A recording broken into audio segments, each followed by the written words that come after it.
ఇదంతా ఏంటక్కా? ఇంత డబ్బు మీ దగ్గరికి ఎలా వచ్చింది?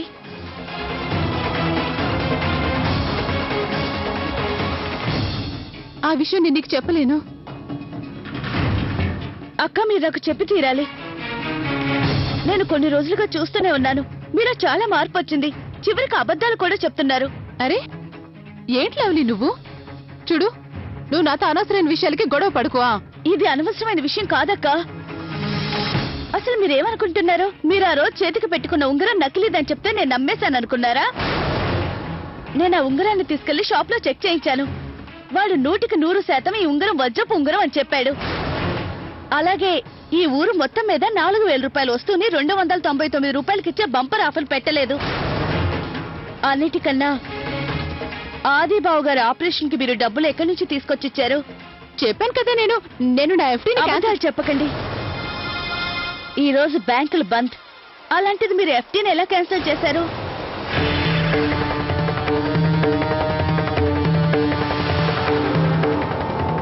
చాలక్క, అబద్ధాలు చాలు. ఇకనైనా మీరు నాకు నిజం చెప్పండి. ఇంత డబ్బు మీకు ఎక్కడి నుంచి వచ్చిందో చెప్పండి.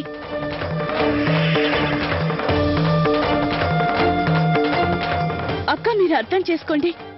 మీకు తెలుసు కదా, మీరంటే నాకు చాలా ఇష్టమని. మీరంటే నాకు చాలా గౌరవం కూడా అక్క. అక్క, మీరు ఎలాంటి తప్పు చేసినా నేను చూస్తూ ఊరుకోలేను. మీరు ఆ తప్పుల్ని మా అందరి సంతోషం కోసం చేసినా సరే. లవ్లీ, నువ్వెందుకు ఇలా మాట్లాడుతున్నావు? ప్లీజ్ ప్లీజ్, దయచేసి మీరు నాతో నిజం చెప్పండి. అసలు ఏం జరుగుతుంది చెప్పండి అక్క. మీరు ఆ మంకీ మ్యాన్ తో కలిసి ఈ దొంగతనాలు చేస్తున్నారా? మెహందీ పెట్టడానికి వచ్చిన అమ్మాయికి సహాయం చేయడం కోసం మీరే ఆ షౌకార్ ఇంట్లో దొంగతనం చేశారా? పేదవాళ్లకు సహాయం చేయడం కోసం ఆ మంకీ మ్యాన్ తో కలిసి మీరు ధనవంతుల్ని దోచుకుంటున్నారా? చెప్పండి అక్క, నాకు నిజం తెలియాలి. ప్లీజ్ అక్క, దయచేసి నాకు నిజం ఏంటో చెప్పండి.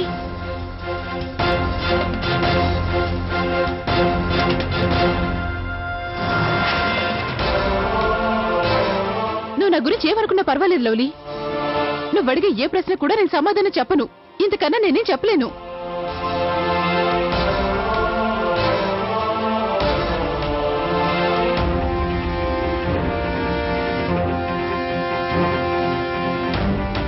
ఇదిగో లవ్లీ, చూడు, నేనంటే నీకెంత ఇష్టమో నాకు కూడా బాగా తెలుసు. నేను కూడా ఈ రోజు వరకు నిన్ను నా సొంత చెల్లెలనుకున్నాను. నిన్ను నా చెల్లెలనుకున్నాను కాబట్టి నేను నీకు ఒక విషయం మాత్రమే చెప్పగలను. ఈ డబ్బు నగల్ని నేను ఆ మంకీ మ్యాన్ నుంచి కాపాడుకోవడం కోసమే, అలాగే మన కుటుంబానికి మేలు చేయడం కోసమే ఇలా చేశాను. ఇప్పటి వరకు నేను ఖర్చు పెట్టిన డబ్బంతా, మిగిలిన డబ్బు కూడా కేవలం నా సొంత డబ్బులే. నేను మీకెవరికి చూపించినంత మాత్రాన నన్ను బికార్దాన్ని అనుకోవద్దు. నా దగ్గర కూడా నగలున్నాయి, డబ్బులున్నాయి. వాటిని ఆ మంకీ మ్యాన్ కి తెలియకుండా దాచాలనుకున్నాను. అలా దాచుకోవటం పాపమేం కాదు కదా.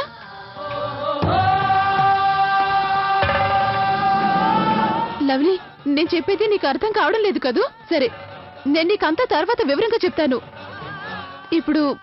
ఇప్పుడు మనకన్నిటికన్నా ముఖ్యం ఆది గారు కోలుకోవడమే. హాస్పిటల్లో ఇప్పుడు అతని పరిస్థితి ఎలా ఉందో ఏంటో.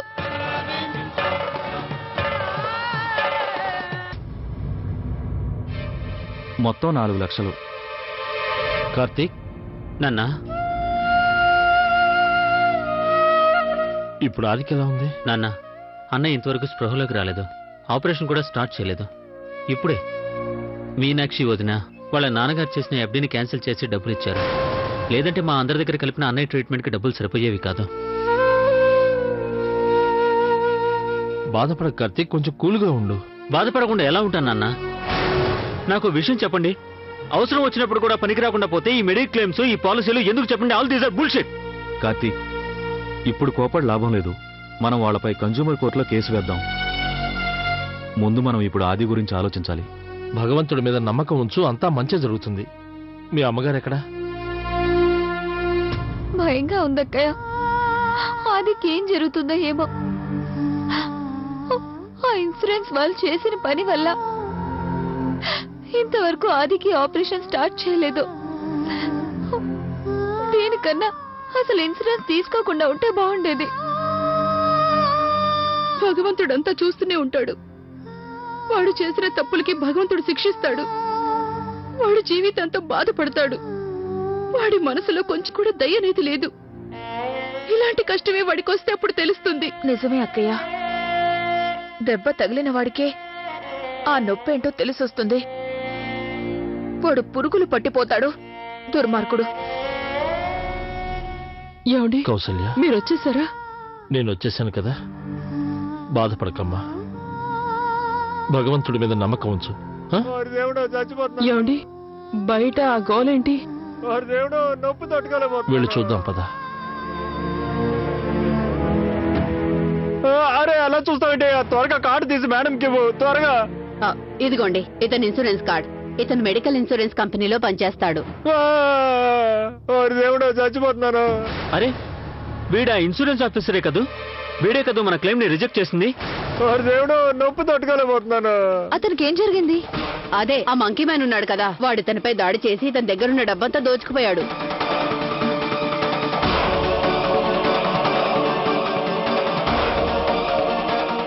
అలా అయితే తన క్లెయిమ్ యాక్సెప్ట్ అవ్వదండి.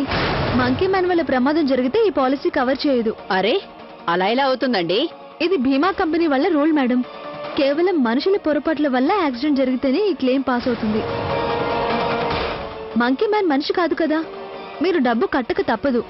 ప్లీజ్ మీరు వెంటనే 6 లక్షల రూపాయలు డిపాజిట్ చేయండి. ఏంటండి మీరు ఇష్టం వచ్చినట్టు మాట్లాడుతున్నారు? నా భర్తే స్వయంగా ఇన్సూరెన్స్ ఆఫీస్ లో వర్క్ చేస్తున్నారు. అలాంటిది మీరు ఆయనకే ఇన్సూరెన్స్ క్లెయిమ్ కాదని చెప్తున్నారు. భగవంతుడా, ఏమిటి అన్యాయం? మీరు నా మీద కోపడుతున్నారు ఎందుకు మేడం? ఈ రూల్ పెట్టింది నేను కాదు, బీమా కంపెనీ వాళ్ళు పెట్టారు. ఏంటిది? ఎందుకు ఇక్కడ గొడవ చేస్తున్నారు? నమస్కారం డాక్టర్ గారు. డాక్టర్ గారు మీరు వచ్చి మంచి పని చేశారు. చూడండి సార్, ఆ మేడం మాకు అసలు మెడికల్ కవరేజ్ లేదని చెప్తుంది. మనుషుల వల్ల ప్రమాదం జరిగితే కవర్ అవుతుంది కానీ మంకీ మ్యాన్ జంతువు కదా అంటున్నారు. ఆమె చెప్పింది నిజమే కదా. ఇంతకు ముందే వాళ్ళు క్లెయిమ్ చేస్తే మీరే కదా దాన్ని రిజెక్ట్ చేశారు. ఎందుకంటే వాళ్ళ అన్నయ్య యాక్సిడెంట్ యాక్ట్ ఆఫ్ హ్యూమన్ కాదు, యాక్ట్ ఆఫ్ గాడ్ అని. అలాంటప్పుడు మీ విషయంలో మాత్రం రూల్స్ ఎలా ఒప్పుకుంటాయి? ఏంటి? అవునండి, మీరు మీ ఆయనకు అర్థమయ్యేలా చెప్పండి. ఇతరుల బాధల్ని అర్థం చేసుకోలేని వాళ్ళకి వాళ్ళ బాధ గురించి ఇతరులకు చెప్పుకోవడానికి ఎలాంటి హక్కు లేదని.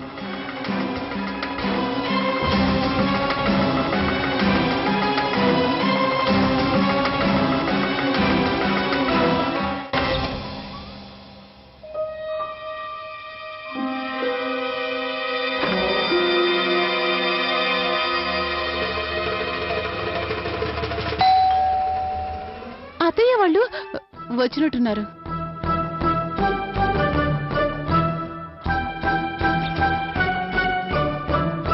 అత్తయ్య గారు, ఆదికి ఎలా ఉంది? బావకు ఆపరేషన్ అయిందా? లేదమ్మా, రేపు చేస్తారు. గౌరీ ఉమేష్లు అక్కడే ఉన్నారు. మనం రేపు ఉదయాన్నే వెళదాం. పదండి.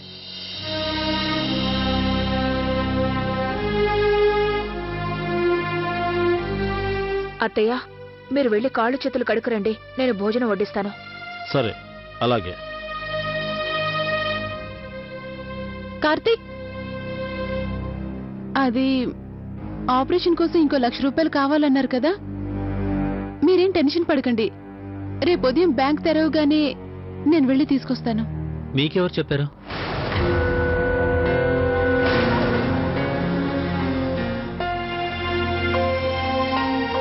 అక్క, ఇప్పుడే కార్తీక్ ఫోన్ చేశాడు. ఆపరేషన్ కోసం డాక్టర్ గారు వెంటనే ఇంకో 1 లక్ష రూపాయలు కట్టమన్నారట.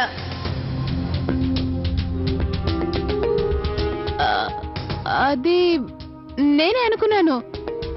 చాలా పెద్ద ఆపరేషన్ కదా, ఏ క్షణమైనా డబ్బులు అవసరం పడొచ్చు కదా, అందుకే నేను అలా అనుకున్నాను. లేదు వదినా, ఇప్పుడు అంత అవసరం లేదు.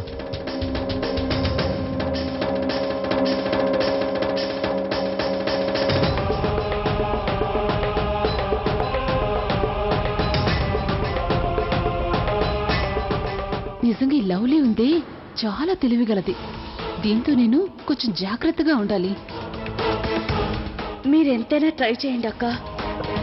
నేను ఈ విషయాన్ని అంత తేలిగ్గా వదిలిపెట్టను. నిజమేంటో తెలుసుకునే తీరుతాను.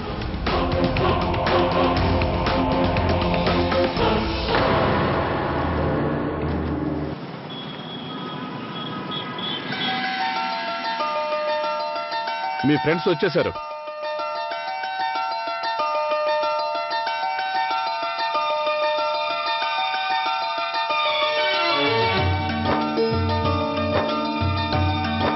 పిల్లలు వీళ్ళందరినీ కలుసుకోండి. వీళ్ళందరూ ఇక్కడే ఉంటారు. ఇలా చూడండి, వీళ్ళందరూ మీ కొత్త ఫ్రెండ్స్. వీళ్ళతో ఫ్రెండ్షిప్ చేస్తారా?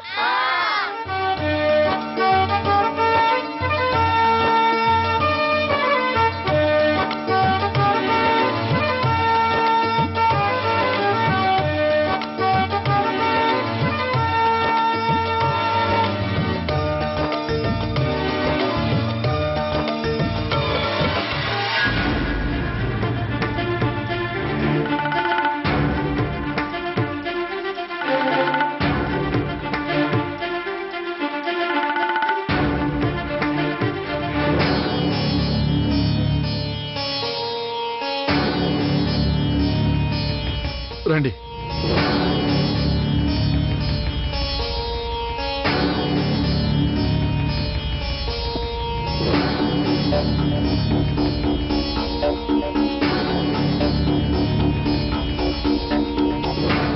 మేనేజర్ గారు, మేము మీకు ఇస్తున్న లాస్ట్ నోటీస్ ఇది.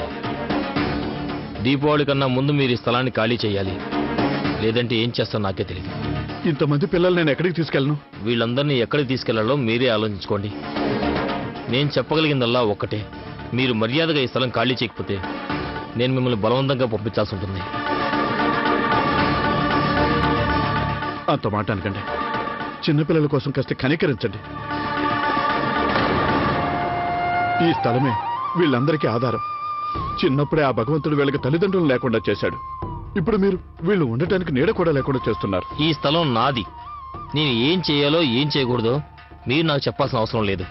చూడండి, మీరు కట్టుకున్న ఈ స్వీట్ హోమ్ని కాపాడడం కోసం నేను కోట్లు నష్టపోవడానికి సిద్ధంగా లేను. మీకు ఆఖరిసారిగా చెప్తున్నాను, దీపావళి కన్నా ముందే ఈ స్థలాన్ని ఖాళీ చేయండి, లేదంటే ఎలా ఖాళీ చేయించాలో నాకు బాగా తెలుసు.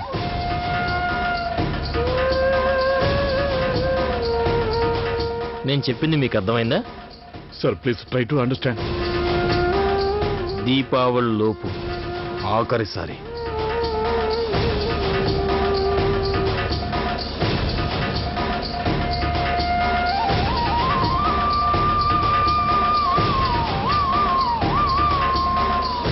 ఇప్పుడు మనం ఎక్కడికి వెళ్తాం?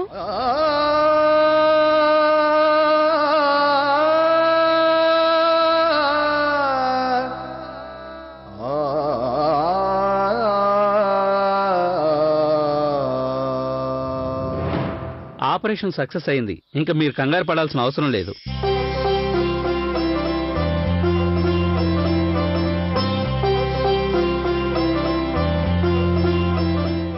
మేము వెళ్ళి చూడొచ్చా?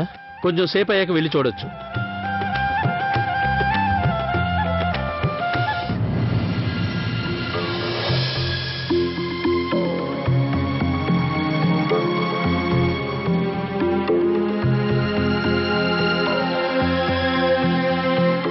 అన్ను, లక్కీ, ఏమైంది? మీరెందుకంత డల్ గా ఉన్నారు? ఏమైందో చెప్పండి. మిమ్మల్ని స్కూల్లో ఎవరైనా ఏమన్నా అన్నారా? ఏమైంది? వీధిలో పిల్లలు ఎవరైనా కొట్టారా? లేదమ్మా, ఈ రోజు టీచర్ మమ్మల్ని అనాథ శరణాలయానికి తీసుకెళ్ళింది. అనాథ శరణాలయానికి? మేము అక్కడ పిల్లలందరితో కలిసి ఆడుకున్నాం. వాళ్ళందరికీ అమ్మ నాన్న లేరంట. వాళ్ళుండే స్థలం కూడా ఖాళీ చేయమంటున్నారు. పాపం వాళ్ళందరూ ఎక్కడికి వెళ్తారు? ఏంటి? కానీ ఉన్నట్టుండి అనాథ శరణాలయం ఎందుకు మూసేస్తున్నారు? ఆ స్థలం ఓనర్ వచ్చి బెదిరించాడు. దీపావళికి ముందే స్వీట్ హోమ్ ఖాళీ చేయకపోతే బలవంతంగా బయటికి గెంటేస్తా అన్నాడు. బలవంతంగా బయటికి గెంటేస్తాడా? అలా ఎలా చేస్తాడు? ఇదేమన్నా వాడు బాబుగడి రాజ్యమా? నేను ఇప్పుడే మీ నాన్నగారితో చెప్తాను. ఆయన ఆ ఇంటి యజమానితో మాట్లాడతారు, సరేనా? ఏమండి? ఏమండి? ఏమైంది? ఏమండి? పిల్లలు ఏం చెప్తున్నారో వినండి. ఆ స్వీట్ హోమ్ ఇంటి యజమాని దాన్ని ఖాళీ చేయమంటున్నాడంట. దీపావళికి ముందే ఖాళీ చేయకపోతే గెంటేస్తానని బెదిరిస్తున్నాడంట. మీరు ఒకసారి వాడితో మాట్లాడండి. నాకు తెలుసు, ఆ గుప్తా వాళ్ళ అబ్బాయి చాలా పిసినారి, పడుపుకోడు. కానీ శివబాబు గారు, ఆ స్థలం గవర్నమెంట్ది కదా? అవును, గుప్తా గారు ఆ స్థలాన్ని గవర్నమెంట్ నుంచి అనాథ శరణాలయానికి లీజుకి తీసుకున్నారు. కొన్ని రోజుల తర్వాత వాళ్ళ అబ్బాయి పేపర్స్ లో ఏదో మతలబ్ చేసి ఆ స్థలాన్ని కొన్నట్టు అక్కడ కమర్షియల్ బిల్డింగ్ కట్టడానికి పర్మిషన్ కూడా తీసుకున్నాడు. భగవంతుడా, ఆ గుప్తా వాళ్ళ అబ్బాయి చాలా దుర్మార్గుల్లా ఉన్నాడు. పిల్లల్ని నిరాశ్రయాలు చేసి డబ్బు సంపాదిస్తాడా? అయినా ఎవరు ఏం చేయలేరా? ఆ ఆశ్రమం మేనేజర్ కేసు కూడా వేశాడు, కానీ ఓడిపోయాడు. చట్ట ప్రకారం వాడు ఆ స్థలానికి యజమాని.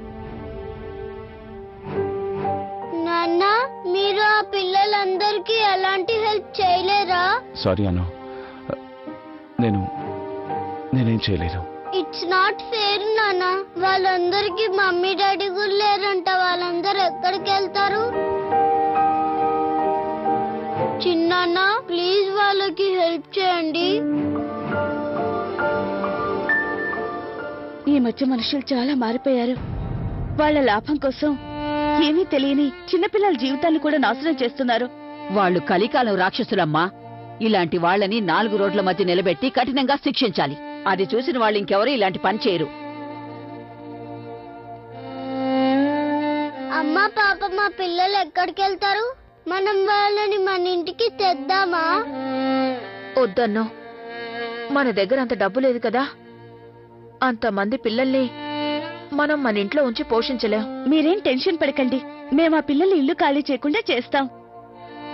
మేము ఆ ఇంటి యజమాన్ని అడ్డుకోవడానికి ఏదో ఒక మార్గం ఆలోచిస్తాం. ఉమ్?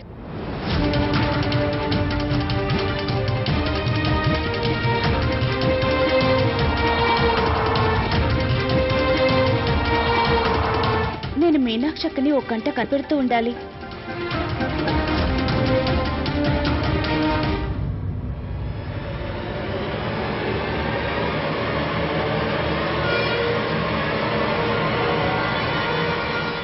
అక్క,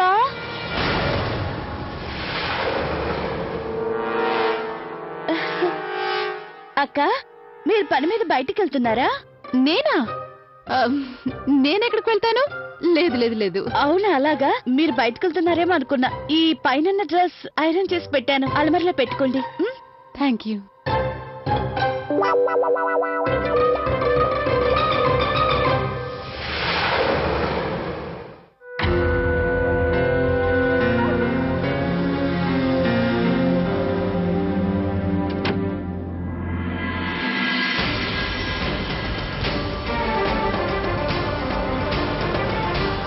అక్క,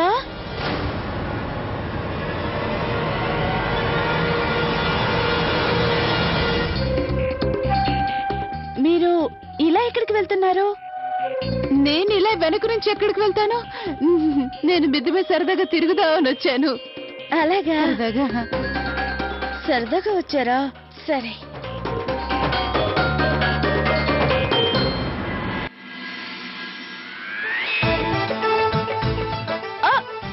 అరే, ఈ ల్యాంప్ ఇక్కడ ఎవరు పెట్టారు? అయినా పర్వాలేదులే, ఇక్కడ కూడా చూడటానికి బానే ఉంది. అబ్బబ్బా, ఇల్లంతా ఎంత దుమ్ము పట్టిందో. ఈ మధ్య అసలు శుభ్రమే చేయడం లేదు.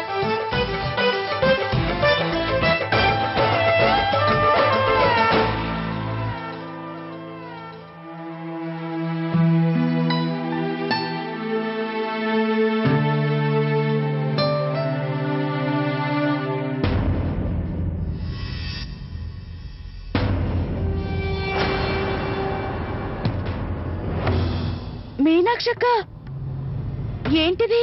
టీలో అంత చక్కెర వేస్తున్నారు. టీ పానకం అయిపోతుంది. ఓయ్, నేను చక్కెర కొలత ప్రకారం లెక్క పెట్టి వేశాను. నాకు నేర్పించుకో. అయినా ముందు నాకు ఒక విషయం చెప్పు. నువ్వు నా వెనక ఎందుకు తిరుగుతున్నావు? నేను నీకు ఒక విషయం క్లియర్ గా చెప్పాను కదా, నేను ఎలాంటి తప్పు చేయలేదు, చెయ్యను అని.